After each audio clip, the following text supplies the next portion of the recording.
President Donald Trump on jõudnud viimase tunni jooksul Pekingisse, kus teda ootab ees kauaoodatud ja varem edasi lükatud tippkohtumine Hiina juhi Xi Jinpingiga. Ja see on pehmelt öeldes ebakindel aeg maailma jaoks, mis muretseb sõja, kaubanduse ja tehnoloogia pärast, kus Ameerika Ühendriigid ja Hiina näivad kõike kontrollivat.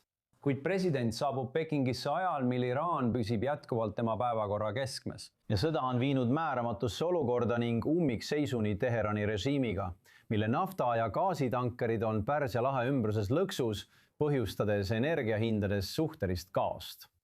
Ja sellega läheme Washingtoni, kus meie I24 Newsi ingliskeelne vanem USA korrespondent Mike Wagenheim on Valges Majas valmis. Vaata, siin energia teemal räägitakse palju just hindadest tanklates. Mike, see on Ameerikas suur teema. Ma arvan, et suur osa maailmast jälgib samuti ärevusega seda visiiti Hiinas praegu. Vaata, president Trump, ma arvan, et ta püüab rahustada turge ja kogu maailma. Kuidas sina kirjeldaksid seda, mida ta Pekingis teeb?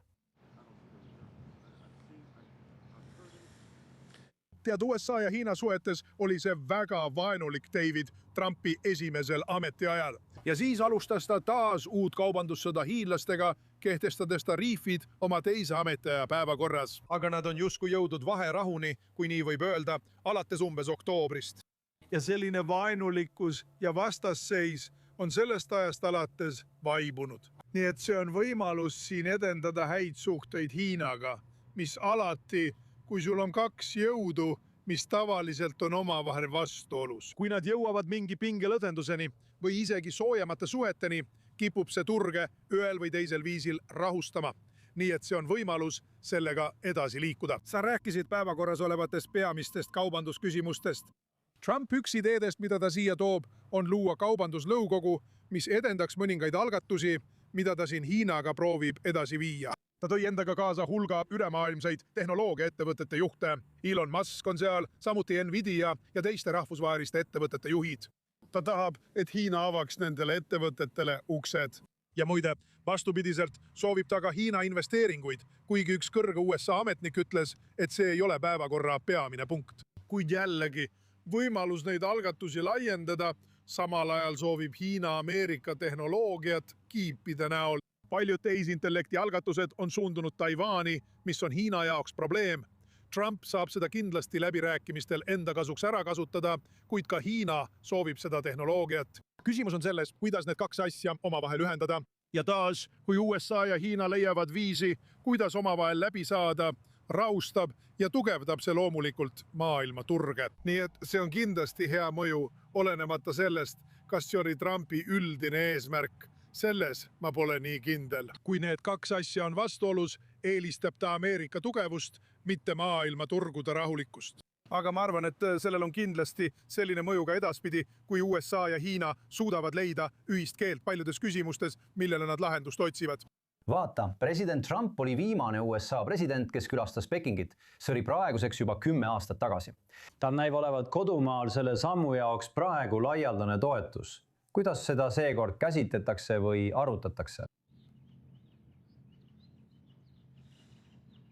Tead, Iraan on siin välispoliitika pealkirjades endiselt kõige tähtsam teema. Ja kui need pealkirjad jõuavad kodumaisesse meediasse ja kuidas neid siin Ameerikas tarbitakse, siis kõik, kes välispoliitikaga tegelevad, keskenduvad endiselt väga tugevalt Iraanile, kui nad peavad praegu valima. Ja Hiina on jäänud tahaplaanile. Üks põhjusi ongi see, mida ma just ütlesin. On toimunud teatav leevendus. Viimasel ajal on pinged leevenenud. See pole enam olnud see kõige tähtsam teema, mida oleme näinud varasematel aastatel nii Bideni administratsiooni kui ka teiste valitsuste ajal. Alati oli see sõjaoht. Alati olid need pinged olemas. Ja nüüd, kui pinged on leevenenud, on see teema jäänud tahaplaanile. Ma arvan, et see jääb nii ka kogu selle visiidi jooksul. Muide, iroonilisel kombel, kui täna avada ajaleht China Daily ja vaadata esikülge, siis Trumpi visiidi kohta on vaid väike kõrvalmärkus uskumatu. Nii et isegi Hiinas praegu on see uudistes pigem teise või kolmanda tähtsusega teema. See näitab hästi, milline olukord praegu on. Iraan on endiselt esikohal. Muide, üks USA kõrge ametnik ütles ajakirjanikele vaid mõned päevad tagasi, et president Trump kavatseb avaldada survet president Xile, püüdes panna Hiinat siin konstruktiivse partnerina tegutsema ja aitama lahendada Iraani sõda või vähemalt seda proovima, kuna neil on Teheraniga head suhted.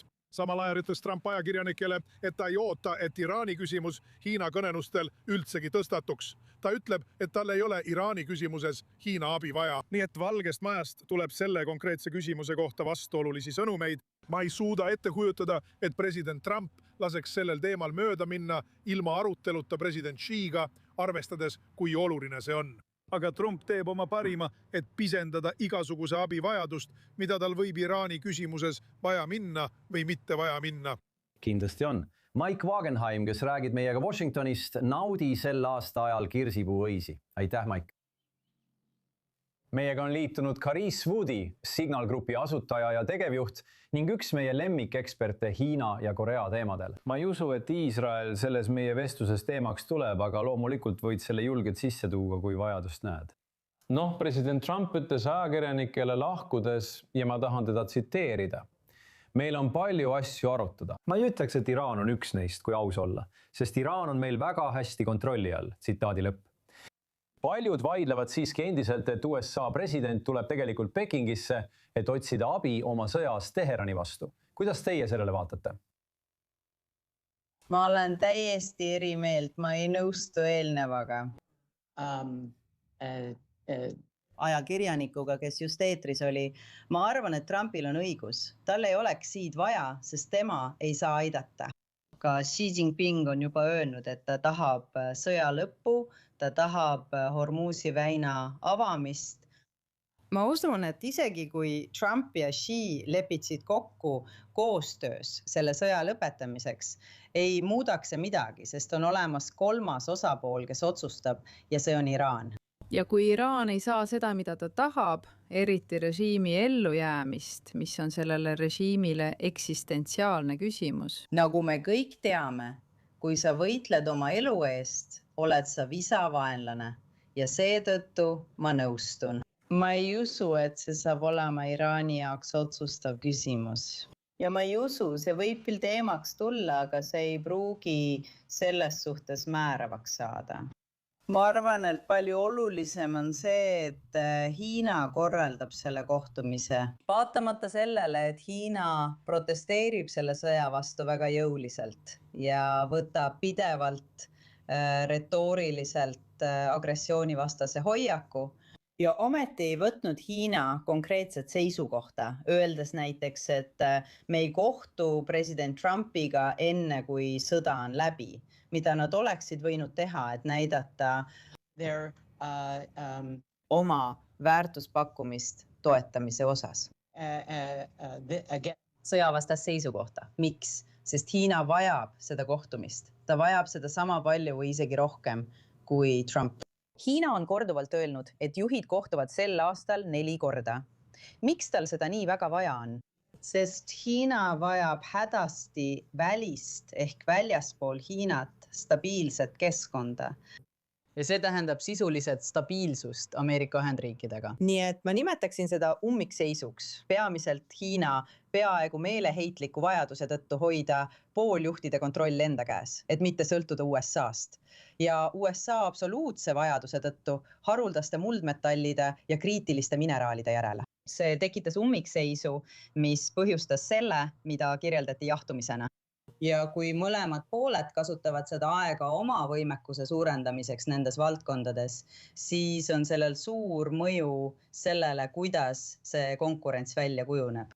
Alates sõja algusest Iraani vastu on siin olnud palju arutelu Hiina suhete üle Iraaniga ja selle vastasseisu olemuse üle. Ja sellel sõjal on rohkem pistmist USA ja Hiina suhete ning maailma geopoliitikaga kui Iraaniga. Vaata, Hiina, nagu sa siin mainisid, otsib stabiilsust väljaspool oma piire ja tema välispoliitikat on tegelikult juhtinud.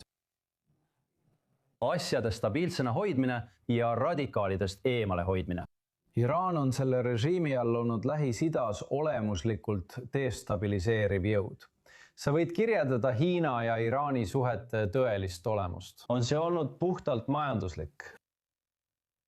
See on geostrateegiline mugavusabielu. Majanduslik pool on olemas, see on kindlasti oluline. Nafta, mida Hiina sai kuni hiljutise ajani soodushinnaga, oli väärtuslik.